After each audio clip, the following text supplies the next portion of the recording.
ಇವನೇ ಕಣಪ್ಪ ಪೃಥ್ವಿ. ಇವನು ನನ್ನ ಹಾಗೆ ಸಾಲಿಗ್ರಾಮದ ಬಂಟ, ಯಜಮಾನ್ರಿಗೆ ಪ್ರಾಣ ಸ್ನೇಹಿತ. ಈಗ ಇವನು ಕಾಣಿಸ್ತಾ ಇಲ್ಲ. ಅಪ್ಪ, ನಾನೇ ಇವ್ರನ್ನ ಹಾಸ್ಪಿಟ್ಲಿಗೆ ಸೇರಿಸಿದಪ್ಪ. ಇವ್ರಿಗೆ ಕೋಮಾದಲ್ಲಿದ್ದಾರೆ. ಏನು, ನೀನು ಹಾಸ್ಪಿಟ್ಲಿಗೆ ಸೇರಿಸಿದ್ಯಾ? ಏನು ಹೇಳ್ತಾ ಇದೆಯಾ ಮಗನೇ? ಅಪ್ಪ, ಅವತ್ತು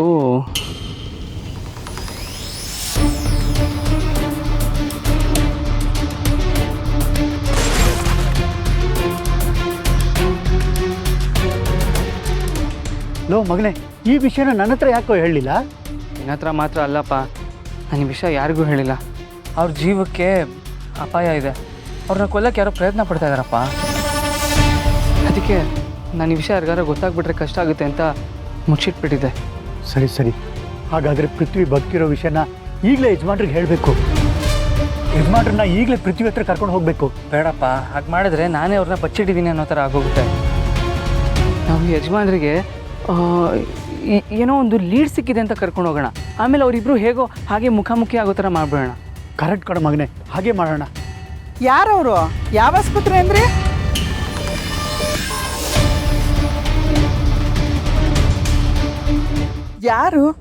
ಯಾರಿಗೂ ಹುಷಾರಿಲ್ಲ? ಯಾರು ಕೋಮಾಗ ಹೋಗಿದ್ದಾರೆ? ಯಜಮಾನ್ರಿಗೆ ತಿಳಿಸ್ಬೇಕು ಅಂತ ಬೇರೆ ಹೇಳ್ತಿದ್ರಿ. ಯಾವ ಆಸ್ಪತ್ರೆಗೆ ಸೇರಿಸಿದ್ದೀರಾ? ಓ ಅದಾ ವಿಶಾಲು, ಯಾರಿಗೋ ರಸ್ತೆಯಲ್ಲಿ ಆಕ್ಸಿಡೆಂಟ್ ಆಗಿ ಏಟ್ ಬಿದ್ದಿದಂತೆ. ನಮ್ಮ ಸುಬ್ಬು ಅವ್ರನ್ನ ಕರ್ಕೊಂಡೋಗಿ ಹಾಸ್ಪಿಟ್ಲಿಗೆ ಸೇರಿಸಿದ್ದಾನಂತೆ. ಪಾಪ, ಅವರು ಕೋಮಾದಲ್ಲಿದ್ದಾರಂತೆ. ಅವರು ನಮ್ಮ ಪಕ್ಷದ ಕಾರ್ಯಕರ್ತರೇ ಅಂತೆ. ಅದಕ್ಕೆ ಯಜಮಾನ್ರಿಗೆ ಈ ವಿಷಯ ತಿಳಿಸಿ ಅವ್ರನ್ನೂ ಕರ್ಕೊಂಡು ಹೋಗೋಣ ಅಂತ ಈ ವಿಷಯದ ಬಗ್ಗೆ ಮಾತಾಡ್ತಾ ಇದ್ವಿ. ಮಗ ಬಂಗಾರ. ಸಮಾಜ ಸೇವೆ ಮಾಡೋದ್ರಲ್ಲಿ, ಇನ್ನೊಬ್ರ ಜೀವನಕ್ಕೆ ಬೆಳಕಾಗೋದು, ಇದೆಲ್ಲ ಚೆನ್ನಾಗಿ ಮಾಡ್ತಾನೆ. ಎಷ್ಟೇ ಆದರೂ ನನ್ನ ಮಗ ಅಲ್ವಾ? ನನ್ನ ಗುಣನೇ ಅವನಿಗೂ ಬಂದಿರೋದು. ಆಹಾ, ಸಾಕು, ಸುಮ್ಮನೆ ಇರಿ. ಸುಬ್ರಹ್ಮಣ್ಯ ನಮ್ಮ ಮಗನೇ ಇರ್ಬೋದು. ನಾವು ತಂದೆ ತಾಯಿ ಆದರೂ ಯಜಮಾನ್ರು ಇವನಿಗೆ ಗುರುಗಳು. ಅವ್ರು ತೋರಿಸ್ಕೊಟ್ಟಿದ್ದ ದಾರಿಲೇ ಇವನು ನಡೀತಾ ಇರೋದು ಅಲ್ವೇನಪ್ಪ? ಆಗ್ಬೋದು, ಅದು ಇನ್ನೂ ಸಂತೋಷನೇ ಅಲ್ವೇ ಮಗನೇ? ಸರಿ ಸರಿ, ಬನ್ನಿ ಬರ.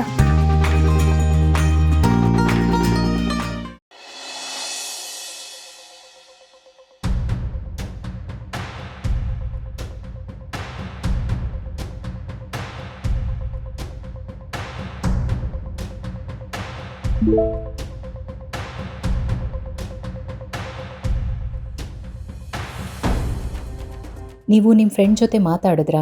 ನೀವು ಮಾತಾಡಿದ್ದೀರಿ ಅನ್ನೋದಾದರೆ ಮಾತ್ರ ನಾನು ನಿಮ್ಮ ಕಾಲ್ ರಿಸೀವ್ ಮಾಡಿ ಮಾತಾಡ್ತೀನಿ.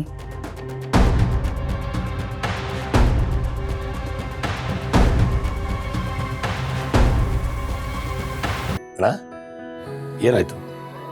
ಯಾಕೆ ಇಷ್ಟೊಂದು ಬೇಜಾರಲ್ಲಿದೆಯಾ? ಏನಿಲ್ಲ ಸುರೇಂದ್ರ, ಜಾನಕಿಯವರು ಬೆಳಗ್ಗೆಯಿಂದ ನನ್ನ ಹತ್ರ ಮಾತಾಡ್ತಾ ಇಲ್ಲ. ಯಾವುದೋ ವಿಷಯಕ್ಕೆ ಕೋಪ ಮಾಡ್ಕೊಂಡಿದ್ದಾರೆ. ಯಾವುದೋ ವಿಷಯಕ್ಕ? ಆ ವಿಷಯ ಯಾವುದು ಅಂತ ನಿನಗೂ ಗೊತ್ತಿಲ್ವಾ? ಗೊತ್ತು. ಅಲ್ಲಣ್ಣ, ಯಾವ ವಿಷಯ ಅಂತ ಗೊತ್ತಾದ್ಮೇಲೆ ಅದು ಯಾವುದೋ ವಿಷಯ ಹೇಗಾಗುತ್ತೆ? ಅವ್ರು ಯಾವುದೋ ಕೋಪ ಮಾಡ್ಕೊಂಡಿದ್ದಾರೆ ಅಂತ ನಿನಗೆ ಗೊತ್ತಿದೆ ಅಂತ ಹೇಳ್ತಾ ಇದೀಯ. ಸಮಸ್ಯೆ ಗೊತ್ತಾದ್ಮೇಲೆ ಪರಿಹಾರ ಮಾಡೋದು ಈಸಿ ಅಲ್ವಣ್ಣ? ಇಲ್ಲ ಕಣ, ಈ ಸಮಸ್ಯೆನ ಅಷ್ಟು ಸುಲಭವಾಗಿ ಪರಿಹಾರ ಮಾಡೋಕ್ಕಾಗಲ್ಲ. ಜಾನಕಿಯವರು ನನ್ನ ಹತ್ರ ಒಂದು ಬೇಡಿಕೆ ಇಟ್ಟಿದ್ದಾರೆ. ಆ ಬೇಡಿಕೆನ ಈಡೇರಿಸೋದು ನನಗಂತೂ ಅಸಾಧ್ಯ ಅನಿಸಿದೆ. ಅಣ್ಣ, ಹಾಗೆಲ್ಲ ಏನು ಹೇಳಬೇಡ. ನಿನ್ನ ಕೈಲಿ ಆಗದಿರೋ ಕೆಲಸ ಯಾವುದೂ ಇಲ್ಲ ಅಣ್ಣ. ಅದೆಷ್ಟೇ ಕಷ್ಟ ಆದರೂ ಪರವಾಗಿಲ್ಲ, ಹೇಳು. ರಾಮನಿಗೋಸ್ಕರ ಲಕ್ಷ್ಮಣನು ವನವಾಸಕ್ಕೆ ಹೋಗ್ತಾನೆ. ಶ್ರೀರಾಮ ಮತ್ತು ಜಾನಕಿ ಒಂದಾಗಬೇಕು ಅಂತ ಲಕ್ಷ್ಮಣನು ಯುದ್ಧ ಮಾಡ್ತಾನೆ. ಅಣ್ಣ, ಈ ಶ್ರೀರಾಮಚಂದ್ರನಿಗೋಸ್ಕರ ಈ ಲಕ್ಷ್ಮಣ ಸಹಾಯ ಮಾಡಲ್ವಾ? ಅದೆಷ್ಟೇ ಕಷ್ಟ ಆಗಲಿ ಅಣ್ಣ, ಜಾನಕಿಯವರ ಬೇಡಿಕೆಗಳನ್ನು ನೀನು ಈಡೇರಿಸಲೇಬೇಕು. ನಿನ್ನ ಜೊತೆಗೆ ಯಾವಾಗಲೂ ನಾನಿರ್ತೀನಿ. ಸುರೇಂದ್ರ, ಇದು ನಿನ್ನಿಂದನೂ ಆಗಲ್ಲ ಕಣೋ.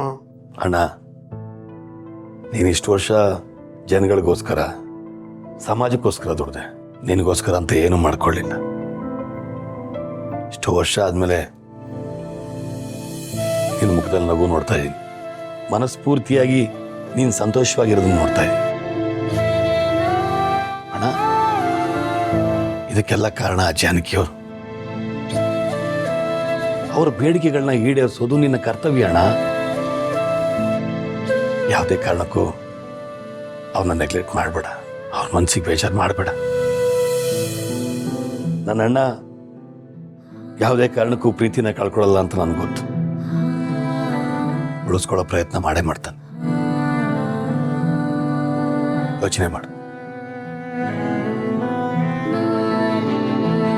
ಇಲ್ದೇ ಇರೋನ್ನ ಮಾತಾಡ್ಸು ಅಂದ್ರೆ ಹೇಗೆ ಮಾತಾಡಿಸ್ಲು?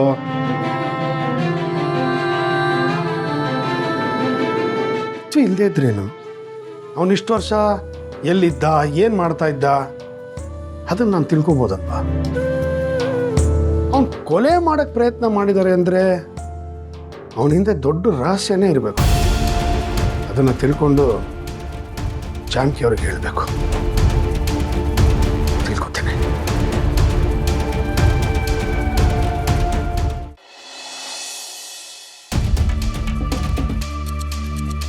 ಇದೇ ಹಾಸ್ಪಿಟಲ್ ಅಂತ ಹೇಳಿದೆ ತಾನೇ? ಹೌದು ಮನೆ, ಇದೇ ಆಸ್ಪತ್ರೆನೇ. ಇನ್ನು ಸ್ವಲ್ಪ ಹೊತ್ತಲ್ಲಿ ಬರ್ತಾರೆ ನೋಡು. ಯಜಮಾನ್ರೆ ಕಾಲ್ ಮಾಡ್ತಾ ಇದ್ರೆ. ಹಲೋ ಯಜಮಾನ್ರೆ, ನಾವಿಲ್ಲೇ ಆಸ್ಪತ್ರೆ ಎದುರುಗಡೆನೇ ನಿಂತಿದ್ದೀವಿ. ನೀವೀಗ ಬಂದರೆ ನಾವು ಹೇಳಿದ ವ್ಯಕ್ತಿನ ಮೀಟ್ ಮಾಡ್ಬೋದು. ಸರಿ ಸರಿ ಬನ್ನಿ. ಏನಂತೆ? ಕಾರ್ ಪಾರ್ಕ್ ಮಾಡ್ತಿದ್ದಾರೆ. ಅಪ್ಪ, ಅವ್ರು ಇಲ್ಲಿಗೆ ಬಂದಿರೋ ವಿಷಯ ಯಾರಿಗೂ ಗೊತ್ತಾಗಬಾರ್ದು, ಹಾಗೆ ನೋಡ್ಕೋಬೇಕು. ಸುಮ್ಮನೆ ಜನಕ್ಕೆ ಗೊತ್ತಾದರೆ ಜನ ನ್ಯೂಸ್ ಚಾನಲ್ ಎಲ್ಲ ತುಂಬಿಡ್ತಾರೆ. ಸರಿ ಕಣೋ, ಯಜಮಾನ್ರು ಬರ್ತಿದ್ದ ಹಾಗೆ ಹಾಗೆ ಆಸ್ಪತ್ರೆ ಒಳಗೆ ಕರ್ಕೊಂಡು ಹೋಗ್ಬಿಡೋಣ. ವಿಷಯ ಆಚೆ ಹೋಗದೆ ಇರೋ ಥರ ಆದಷ್ಟು ಪ್ರಯತ್ನ ಪಡೋಣ. ಯಜಮಾನ್ರೆ, ಸುಬ್ಬು ನೀನೇನು ಇಲ್ಲಿ?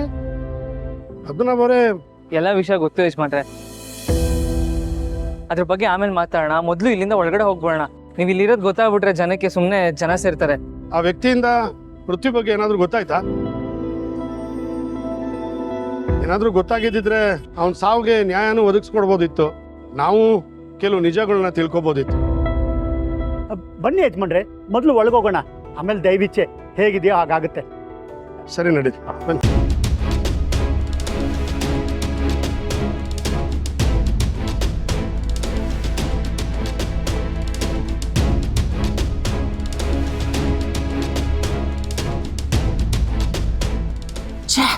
ಈ ಮುದುಕಿ ಮಾತು ಕೇಳಿ ಈ ಕೆಲಸದವಳನ್ನ ಆಸ್ಪತ್ರೆಗೆ ಕರ್ಕೊಂಬರೋ ಹಾಗಾಯ್ತು.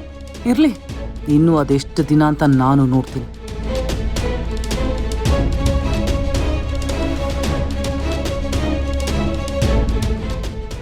ಬನ್ನಿ ಬನ್ನಿ. ಏನು ಸರ್ ಇದು ಇಷ್ಟು ಲೇಟಾಗಿ ಬರ್ತಿದ್ದೀರಾ? Ward charge, doctor bill, medicine bill ಏನೂ ಕಟ್ಟಿಲ್ಲ. ಅದೆಲ್ಲ ಇವತ್ತೇ ಕ್ಲಿಯರ್ ಮಾಡಿಬಿಡಿ. ಅದನ್ನು ನಾನು ಕ್ಲಿಯರ್ ಮಾಡ್ತೀನಿ. ಕೊಡು. ಸರ್ ನಮಸ್ಕಾರ ಸರ್. ಹಾಗೆ ಕೊಡು. ಸುಬ್ಬು, ನೀನು ಇಷ್ಟು ದಿವಸದಿಂದ ಅವ್ರು ನೋಡ್ಕೋತಾ ಇದೆಯಾ ಅಂದರೆ ಆ ವ್ಯಕ್ತಿ ಯಾರು ಅಂತ ನಿನಗೆ ಗೊತ್ತು. ಯಾರು ಆ ವ್ಯಕ್ತಿ?